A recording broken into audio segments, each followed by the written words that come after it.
What is up, guys? Welcome back to New Gen Plus. The wait is finally coming to an end. After years of silence, Capcom has officially cracked the code and Pragmata is officially locked in for an April 17th, 2026 release.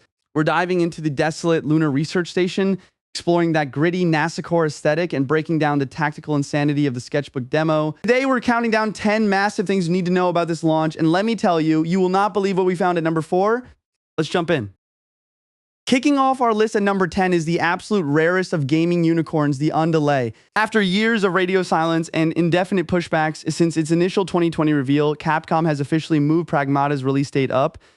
Instead of the previously announced April 24 target, the game is now locked in for April 17, 2026. This shift gives the game a beautifully clear runway in mid-April with barely any major competition, letting this brand new IP actually breathe. The community is taking this as a massive sign of confidence from Capcom. Moving a date forward usually means the game is genuinely finished and ready to go. But this surprise bump did come with one highly specific headache. If you digitally pre-ordered the game for the Nintendo Switch 2 in North America or Europe, the date change actually forced the system to automatically cancel your order. PlayStation 5, Xbox Series X and S, and PC pre-orders are totally fine, but Switch 2 players will need to jump back into the digital storefront and manually repurchase the game to secure their copy and any original bonuses. It is a slightly annoying hoop to jump through, and some fans are understandably frustrated about having to navigate the store all over again. Still, compared to 6 long years of waiting, most of us are just thrilled to finally have a concrete earlier launch day. Coming in at number 9, let us talk about where all of this actually goes down. Pragmata drops us onto a desolate, high-tech moon facility formerly operated by the Delphi Corporation. Back in its prime, this place was a cutting-edge hub for researching lunar filament, a revolutionary material capable of 3D printing everything from tiny microchips to massive architectural structures. But things obviously went sideways. Following a catastrophic lunar quake and a mysterious total communications blackout with Earth, the human crew vanished. What is left behind is a cold mechanical ghost town that acts as both a sanctuary and a high-tech prison. The community is already praising the eerie, isolated atmosphere, comparing the visual storytelling to classic atmospheric sci-fi. It is a beautifully desolate backdrop, though it has sparked some debate online. A vocal subset of fans remains a bit skeptical about the game's long-term direction, specifically worrying that Capcom's push into Western markets might lead to heavy localization changes or shifts in the game's core tone and visual designs. Regardless of the external debates, the station itself is shaping up to be an incredible environmental puzzle box. You're essentially trapped in an abandoned corporate utopia, turned deadly, forced to navigate heavily locked down infrastructure, and use a sprawling facility's own layout to survive the isolation. Moving down to number 8, let's talk about the visual identity of Pragmata. Capcom is leaning hard into a very distinct design philosophy that the community has dubbed NASAcore. Instead of vibrant, neon-soaked cyberpunk cities or fantastical alien worlds, Pragmata goes for a pleasantly clean and grounded industrial sci-fi atmosphere. We are talking sterile, predominantly white clinical corridors, functional computer terminals, and incredibly chunky, high-tech mechanical designs. It makes the environment feel authentic and tactile. This design extends straight to the characters who rock a heavy tech wear, look complete with detailed mechanical armor and robotics built for pure functionality and durability. This art style has actually sparked a pretty interesting debate online. On one hand, players are praising the sheer visual fidelity. With top-tier ray tracing, insane hair rendering, and incredibly realistic lighting, a lot of fans are calling this a true next-gen experience. But on the flip side, there's a vocal group worried that the NASAcore aesthetic might get a little repetitive. The critique is that all those realistic environments can blur into samey white corridors, making the world feel a bit too sterile or uninspired compared to more colorful sci-fi games. People are genuinely arguing whether the overall art direction is cutting edge or just mid. Regardless of where you stand on the debate, if you appreciate a grounded, lived-in approach to space-age technology, the strict commitment to this aesthetic is definitely something to look forward to. Down at number 7 is the Pragmata Sketchbook demo. If you want to know how this game actually feels right now, you can go play it. Capcom dropped this roughly 20-minute playable slice to give us a hands-on technical showcase before the full launch, and it has already blown past 2 million downloads across all platforms. The demo gives us a short but sweet run through early sections of the lunar facility, letting us test out a slice of the core combat loop against robotic enemies and capping off with a boss fight against the sector guard.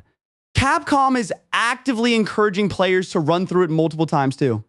Replaying the Sketchbook demo reveals hidden world details and lets you collect unlockable illustrations of Diana, giving you a reason to stick around after that short runtime ends. Overall, the community reaction has been incredibly positive. A lot of players were skeptical about how the game would actually play, but the general consensus is that the action feels surprisingly crunchy and satisfying once it clicks. That said, it is not flawless just yet.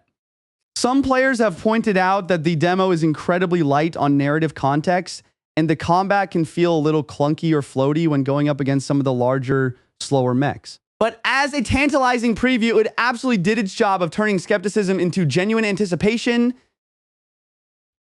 Coming in at number 6 is the beating heart of Pragmata, the dynamic between our two leads, Hugh and Diana. Hugh is a human spacefarer, and Diana is a mysterious, highly advanced android. But instead of playing her as a cold machine, the story leans heavily into a warm, protective father-daughter archetype. Diana has this genuine human curiosity that perfectly contrasts with the bleak industrial vibe of the environment. Their bond is physically baked into the core gameplay. Diana spends a lot of time literally riding on Hugh's back, creating a 2-in-1 approach where they are completely inseparable. Hugh provides a physical protection using his thrusters for mobility and handling the third-person shooting, while Diana acts as your vital technical interface. You rely on her to hack through heavily armored enemies using a specific grid minigame just so Hugh can exploit their exposed weak points. Together, they can even trigger the overdrive protocol, a tactical move where Diana immobilizes and strips the armor off multiple enemies at once during intense firefights. Fans are already praising this unique puzzle shooter hybrid approach. Unfortunately, the anticipation hasn't been without its weird dark sides. There has been significant backlash online regarding the sexualization of Diana in community spaces, which got so out of hand that moderators on the Pragmata subreddit actually resigned and shut down forums due to the influx of inappropriate content. But weird internet drama aside, the symbiotic relationship between Hugh's firepower and Diana's technical genius looks to be the exact kind of buddy story that gives a sci-fi action game real emotional weight. Coming in at number 5 is Pragmata's hacking combat hybrid system. If you thought this was just going to be a standard third-person shooter, think again. Enemies in this game are covered in heavy armor that straight up ignores regular gunfire. To actually deal damage, you have to master a unique dual-character combat loop. Here's how it works. You use Diana to initiate a real-time hacking minigame to strip away enemy defenses. It plays out like a fast-paced, grid-based puzzle where you guide a cursor to a green node. If you maneuver through blue nodes along the path, you score strategic bonuses like a damage buff for Hugh or extending the enemy's vulnerability window. The wild part is that none of this pauses the game.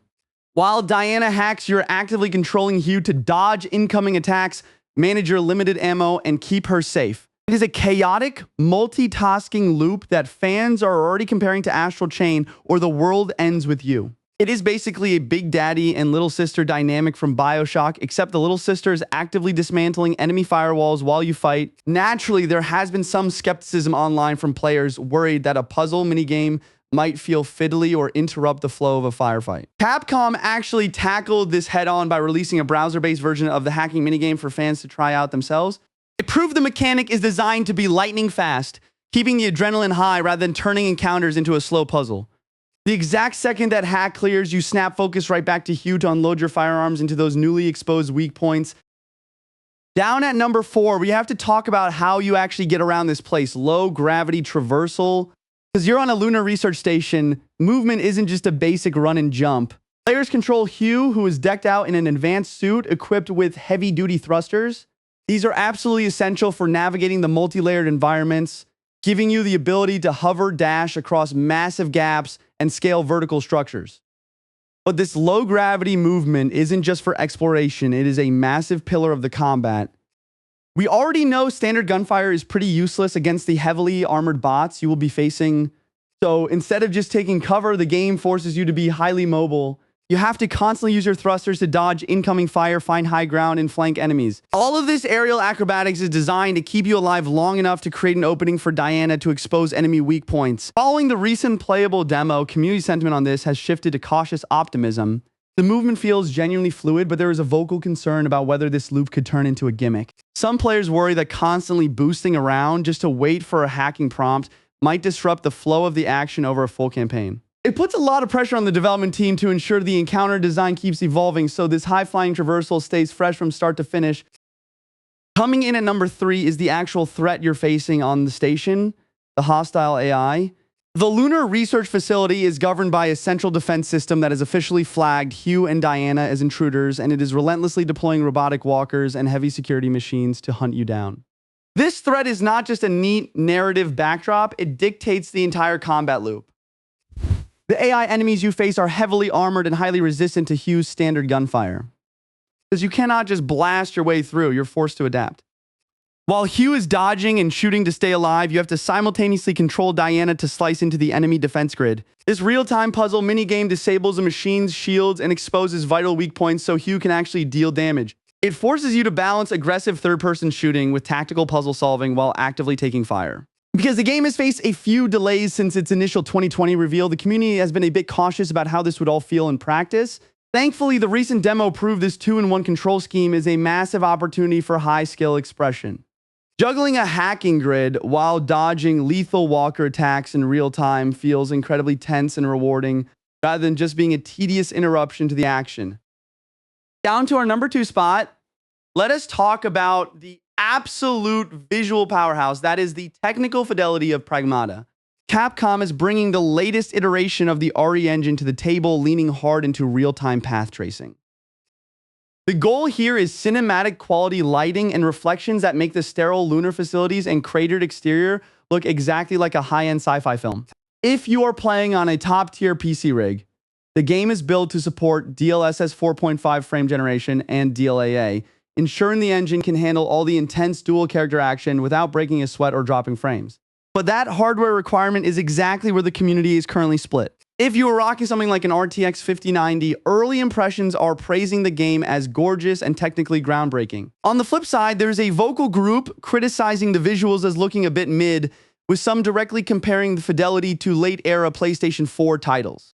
This platform disparity is especially noticeable on less powerful hardware like the Xbox Series S, where players have reported texture loading issues that give the environments a glorified mobile game look. This has naturally sparked a genuine debate over whether those massive hardware requirements and pretty graphics actually translate to a cohesive, fun experience, with some critics labeling the current build as an underdeveloped tech demo. Still, if you have the rig to push those path tracing settings to the absolute max, the sheer visual ambition Capcom is aiming for is completely undeniable. And finally, taking our number 1 spot is the bombshell no one saw coming, a native Nintendo Switch 2 port. When Capcom dropped this announcement at the Game Awards in December 2025, it completely blindsided the community. For years, Pragmata was billed as a massive technical showcase strictly for high-end hardware. But thanks to the sheer scalability of the RE engine, Capcom is bringing the full game to Nintendo's new portable console.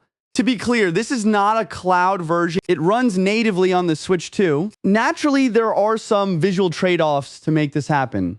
Expect simplified lighting and dialed-back hair rendering compared to the PlayStation 5 and Xbox Series X versions. However, Capcom has stated that maintaining a solid frame rate is their absolute priority to keep the action heavy and responsive. Fans are cautiously optimistic, mostly wondering how the precise inputs needed for the fast-paced combat and hacking mechanics will feel on Nintendo's controllers. But whatever skepticism exists is largely being drowned out by the hype for the newly announced Diana Amiibo, proving Capcom is going all in on supporting the platform. Taking a dense new-gen sci-fi world on the go is a massive flex, and it shows just how well optimized this release really is. And that's our list for 10 things we know about Pragmata. Did we get them all right, or did we miss a crucial detail?